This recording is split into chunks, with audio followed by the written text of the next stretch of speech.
ህይወት ለእናንተ ሩጫ ናት ወይስ የአትክልት ስፍራ? ሁል ጊዜ ውጤት ለማምጣት ስንጣደፍ በሂደት ውስጥ ራሳችንን እያጣን ይሆን? ዛሬ የሃና ታሪክ ይዤላችሁ መጥቻለሁ። ይሄ ታሪክ ለምን ቀስ ማለት እንዳለብንና እውነተኛ እድገት ጊዜ እንደሚወስድ በሚያስገርም ሁኔታ ያስተነትነናል። ከመጀመሪያችሁ በፊት ግን እናንተስ በህይወታችሁ መሮጥ ሰልችቷችሁ ያውቃል? መልሳችሁን ኮሜንት ላይ አስቀምጡልን። ወደ ታሪኩ እንሂድ።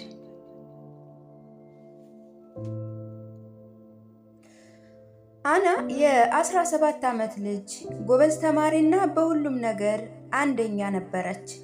ሁል ጊዜ ከአንድ ክፍል ወደ ሌላ ክፍል፣ ከአንድ ፈተና ወደ ቀጣይ ትሮጣለች።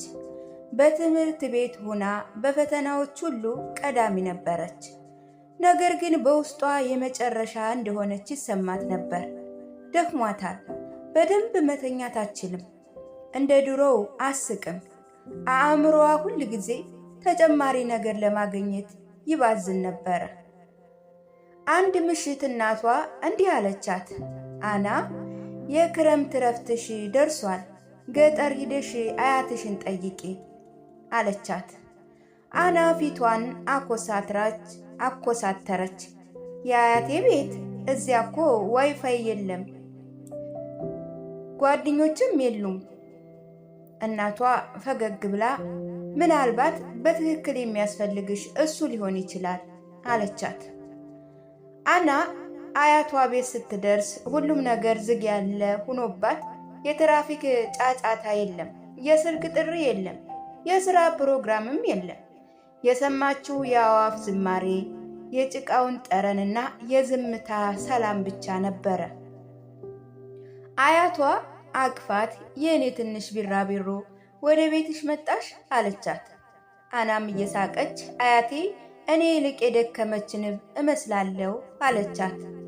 አያቷ ፈገግ ብላ እንግዳውስ ይህች ንብ በአትክልቱ ስፍራ ውስጥ ማረፍን የምትማርበት ጊዜ ደርሷል አለቻት። በማግስቱ ጣት አያቷ በ12 ሰዓት ቀሰቀሰቻት።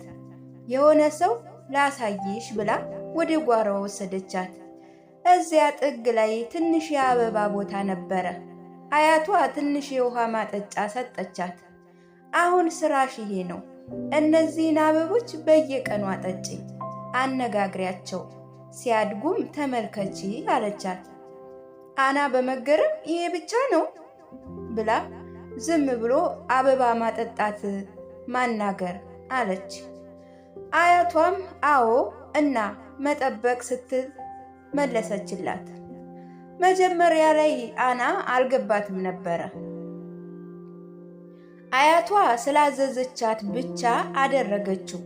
ውሃ ማጠጣት፣ ማጽዳት፣ መቀመጥ፣ በድጋሚ ውሃ ማጠጣት፣ ማጽዳትና መቀመጥ። ነገር ግን ቀስ በቀስ አንድ ነገር መለወጥ ጀመረ። አንዲት ትንሽዬ ቀንበጥ ወደ አበባነት ስትቀየር አስተዋለች። አንዲት ቢራቢሮ በቅጠል ላይ በቀስታ ስታርፍም ተመለከተች። የፀሐዩ ሙቀት ፊቷ ላይ ተሰማት እና ወደደችው። ምንም አይነት ነገር ውጤት፣ ዋንጫ ወይም ጭብጨባ አይኖርም። ለረጅም ጊዜ ተሰምቷት የማያውቀውን ነገር አገኘች። ያም ሰላም ነበረ። አንድ ምሽት አና ወደ አያቷ ዘወር ብላ አያቴ ለምን እንደሆነ አላውቅም፣ ግን የተሻለ ስሜት ይሰማኛል፣ ቀላልና ደስተኛ ሁኛለሁ አለቻት። አያቷ ፈገግ ብላ ልጅ ሆይ ይህ የሆነው በመጨረሻ መሮጥሽን አቁመሽ መኖር ስለጀመርሽ ነው አለቻት እና በጉጉት አየቻት።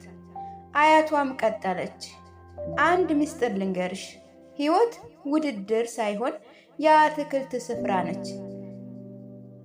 ልታስቻኮያት አትችይም፣ መንከባከብ ግን ትችያለሽ። ወደ አበቦች እያመለከተችም እነዚህ አበቦች ያደጉት አንቺ ስላስገደድሻቸው አይደለም፣ ያደጉት በየቀኑ ስለተገኘሽ ውሃና የፀሐይ ብርሃን ጊዜ ስለሰጠሻቸው ነው አለቻት።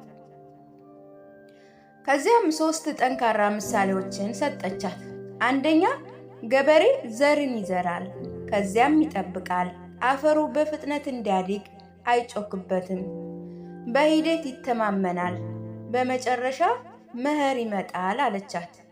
ሁለተኛ ደግሞ ወፍ ጎጆዋን የምትሰራው በአንድ ጊዜ በአንድ ጭድ ነው፣ በአንድ ሰዓት ወይም በአንድ ቀን አይደለም፣ በትዕግስትና በጥንቃቄ ነው አለቻት።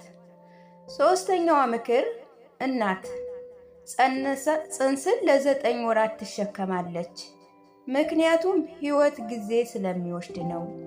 ውበት ጊዜ ይፈልጋል አለቻት። አያቷና አና አይን አይኗን እያየች እንዲህ አለቻት፣ አንቺማ እያደግሽ ነው። አንቺ ማሽን አይደለሽም። አእምሮሽን በደግነት አጠጭው። ለነፍስሽ የፀሐይ ብርሃንን ስጫት። የፍርሃትና የቁጣ እና የውድድር አረሞችን ነቅለሽ ጣይ። አበባሽ እንደሚፈካ ተማመኝ። አና አይኖቿ በእንባ ተሞሉ። አመሰግናለሁ አያቴ፣ አሁን የገባኝ ይመስለኛል ስትል በሹክሹክታ ተናገረች። ከመሄዷ በፊት አያቷ አንድ የፈካ አበባ በእጇ ላይ አኖረች። ይህ አበባ እንዲያድግ ረድተሻል። ይህን ስታደርጊ ደግሞ ራስሽም እንድታድጊ ረድቶሻል አለቻት። አናም ፈገግ ብላ በሕይወቴ መንገድ በጠፋብኝ ቁጥር በውስጤ ወዳለው አትክልት ስፍራ እመለሳለሁ አለቻት። በውጤት በሚጣደፍ ዓለም ውስጥ እውነት እድገት ጊዜ እንደሚወስድም አስታውሱ። በሕይወታችን በፍጥነት እንድንንቀሳቀስ፣ ቶሎ እንድንጨርስና ቀድመን እንድናሸንፍ ተምረናል። ነገር ግን ሁሉም ነገር በፍጥነት እንዲሆን አልተፈጠረም። አንዳንዶች ነገር በፍቅር በጊዜና በጥንቃቄ ቀስ ብለው እንዲያድጉ የታሰቡ ናቸው። በአንድ ጀንበር ማንበብ አያስፈልግሽም። የሚያስፈልግሽ መገኘት፣ መንከባከብና መቀጠል ብቻ ነው። እንደ አበቦች ሁላችንም በራሳችን ፍጥነት እናድጋለን። ጉዞሽን ከማንም ጋር አታወዳድሪ፣ ይልቁንም ተንከባከቢው። ሰላም የሚመጣው ከፍጥነት ሳይሆን በዚያ ቅጽበት ከሚገኘው ነው። ስለዚህ ደክሟል፣ መሮጥን አቁም። ወደ ራስ የአትክልት ስፍራ እንመልከት። ልባችንን እናጠጣ። በዝምታ ተቀምጠን ቀስ ብለን እንተንፍስ። ሂደቱን እንመን። አበባ እስከሚያብብ ጠብቅ። ምክንያቱም ሲያብብ ካስቸኮልነው ከማንኛውም ነገር በላይ ውብ ይሆናል። ምክንያቱም አንዳንድ ጊዜ በጣም ጸጥተኛ ወቅቶች በጣም ጠንካራ ስሮች ያበቅላሉ። አንድ ቀን አንተም ውብ ሁነህ ሙሉ በሙሉ ትፈካለህ።